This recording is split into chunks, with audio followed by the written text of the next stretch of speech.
আজকে তোমাদের সাথে ছোট্ট একটা ভিডিও শেয়ার করছি।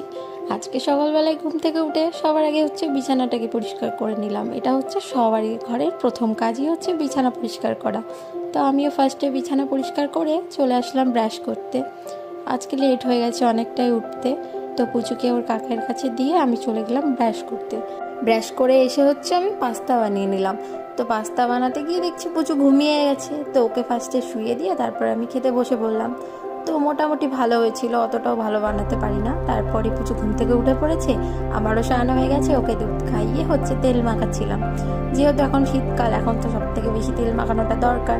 তোমরা কি একটা জিনিস নোটিস করেছো? আমি কিন্তু পাপাকে টিপটা পরিয়েছি মেয়েদের মতো করে। আর এই যে পাপাকে আরেকবার হালকা করে গ্যাস দিয়ে দিচ্ছিলাম, যেহেতু ঠান্ডা এখনো হালকা পাতলা লেগে রয়েছে।